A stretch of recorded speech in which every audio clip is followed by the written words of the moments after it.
Developments in the online gaming market in France have loomed large over the industry in the last 6 months. We're here at the EIG conference in Copenhagen and we're talking to Johnathan Strock, Head of Regulated Markets at Lucien Barriere's LB Poker.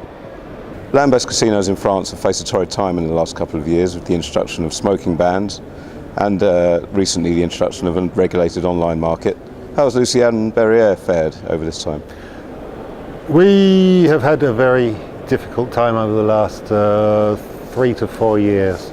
It started off with the smoking bans, where we expected to suffer for about 12 months before the market regained its previous figures.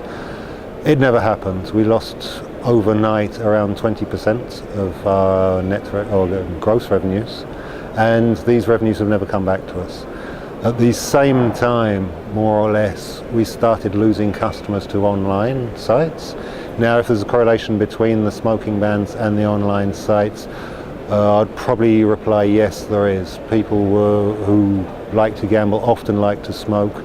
They can't smoke in a casino and they can suddenly gamble at home where obviously they can smoke. So that's led them to visit our casinos a lot less and play online. It's probably boosted online gaming as well. And none of this revenue has come back to the casino. So we lost 20% overnight, and we're still pretty much around the same level today, 3 years on. And what are your hopes for the online market? I think we have to be very patient with the market, that not everyone's going to make money. Now that's ignoring the aspects of the tax levels which we have. Now the tax level is based on the amount the customer plays, 2% of all bets, whereas our earnings, our revenue, is the rake we have on a game. Now a reasonable level for rake is around 4 to 5%, so assuming a rake of 4% and tax of 2% of the bets, then we're actually on an effective tax rate around 50%. Now with that, you have all the costs, the rest of the costs of the company. In your opinion, do you think there'll be a change in taxation in France?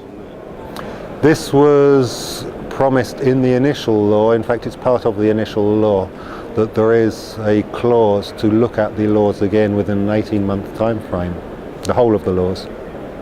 Obviously, most of the pressure coming from the operators at the moment will be on the tax regime. So how much of the grey market do you think that the new regulated market in France has actually captured?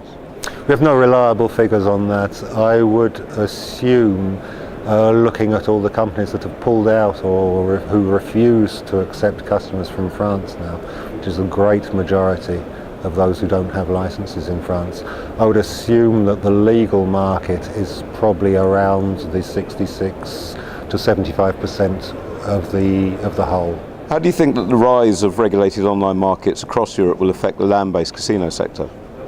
I think there's very much inspiration taken from one to the other. First of all, the land-based casinos, then there was the internet, so then came internet casinos.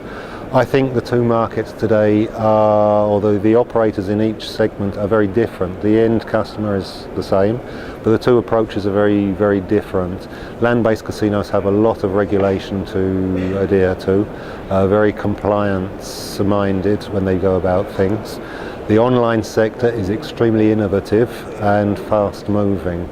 Now, the online sector started by being inspired by games in land-based casinos, and I think now we'll have the reverse effect, whereas casinos who have been struggling, as we mentioned earlier, over the last few years after smoking bans and so on, economic crises and so on, they will be looking at the online sector and saying, that's a nice game, I'd like to put that inside my casino.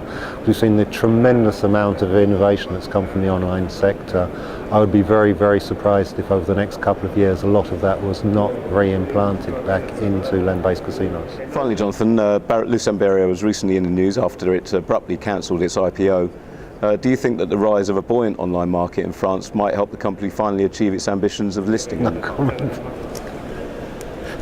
Not like that, you're going to catch me.